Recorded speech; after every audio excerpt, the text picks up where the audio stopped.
tuším 6., kdy se právě v dnešní večer odehrál na dvoře a v aule školy akademie, plus ještě nějaký jako v podstatě festival. A já tu mám vedle sebe pana Michal Čapka, premiéra jehož filmu studentského se teďka vysílala, přičemž pan Čapek z něm hrál opravdu velkou roli. Jaký máte pocit z premiéry? Mně se to líbilo, já jsem byl sám zvědavý, jak ten film dopadne, protože přestože jsem v něm účinkoval, tak jsem vlastně vůbec nevěděl, jak bude probíhat děj a jak to nakonec dopadne, takže sám jsem byl zvědavý a sám jsem byl překvapený, co z toho nakonec vyšlo.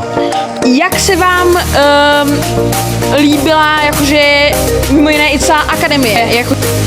Tak my jsme se pokusili přebíhat a stíhat jak program nahoře v aule, tak i program dole na zahradě, což se nám snad podařilo a mám z toho dobrý pocit, myslím, že to je taková jako příjemná atmosféra, jednak se podívat na to, co studenti se naučili a jednak i se setkat třeba s bývalými studenty a popovídat si a za mě atmosféra moc příjemná.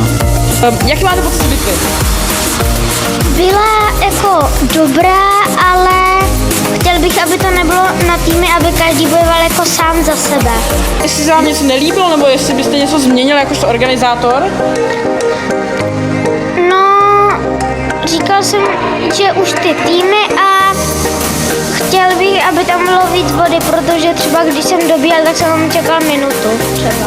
Jestli si představuješ akademii lepší v podstatě ve Filharmonii, anebo právě zde přímo na Bigi, na zahradě či aule? Tak za mě obojí má svoje kouzlo, oboje je v něčem dobré. V té Filharmonii člověk asi měl víc možností se soustředit přímo na to vystoupení, ale i tady si myslím, že se dalo vlastně to pochytat a pořádně si to užít a současně jako bonus je tady ještě ta možnost jako si popovídat, je to otevřené pro mnohem větší počet lidí, než co by se vyšlo do Filharmonie, takže za mě dobrá akce tohleto. Tak jo, děkuji. A podle tebe myslíš? Mně jako se to víc líbí v přírodě, protože tam to je zaprvé jako hezčí než v místnosti, podle mě, a ještě se můžeme nadechat jako dobrýho vzduchu, než jako z uzavřené místnosti.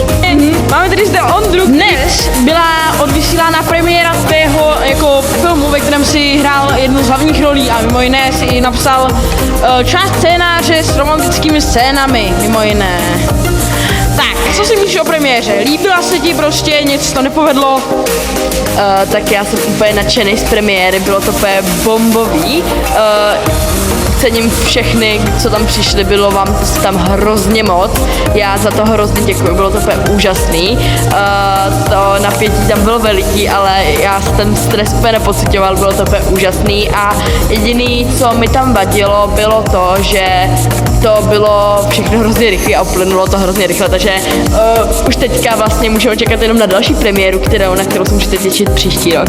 Zda si víc líbí akademie na zdejších pozemcích školy, takže buď v aule nebo tak, a nebo ve Filharmonii, kde se odehrávaly akademie až do posud. Mně se teda spíš víc vyhovuje program v aule, ve Filharmonii, protože na pozemcích školy to bylo nepraktické vzhledem k tomu, že začala hrát kapela v 5 a v 5 už bylo paralelní vystoupení v aule, tudíž by se to překrývalo a učitelé, kteří chtěli být na vystoupení svých žáků, zrovna nemohli, přibyli na druhém. Proto mi přijde víc praktičtější v aule, ačkoliv tam ve Filharmonii, omlouvám se, protože tam bylo vlastně program hotový, ale jenom bych to v aule trošku prodloužil, abych to nemuselo být, takže 1 třída 3minutová scénka. Takže já si myslím, že ideálnější by bylo ve Filharmonii než na Bigi. Ondro, já ti moc děkuji, to bude asi pro dnešek vše. Děkuji moc za rozhovor, nashledanou. Naposled dnes vás zdravím tady ze zahrady Bigi a mám tu vedle sebe pana Švestíka, který hraje hraje opravdu významnou roli v organizaci všech takovýchto akcí a připravil jsem tedy pro něj pár otázek. Jak se vám jako celkově líbila akademie? Tenhle formát akademie se mně velice líbí, protože je to v našem prostoru, nemusíme platit nájem, je to volné, tady každý si může přijít, odejít, je tady občerstvení, všechno.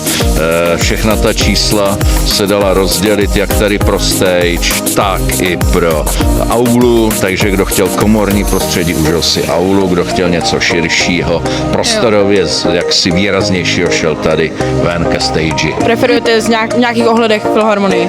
Já si myslím, že tenhle model bychom měli ještě zkusit určitě a trošku ho vypilovat, protože přece jenom začínáme, zkouší se to a je to pro nás, myslím, výhodné, že si můžeme určit den, místo, protože z Filharmonii se musí záhodlouze vyjednávat, kdy co se bude konat. Které vystoupení se vám líbilo nejvíce, Steši?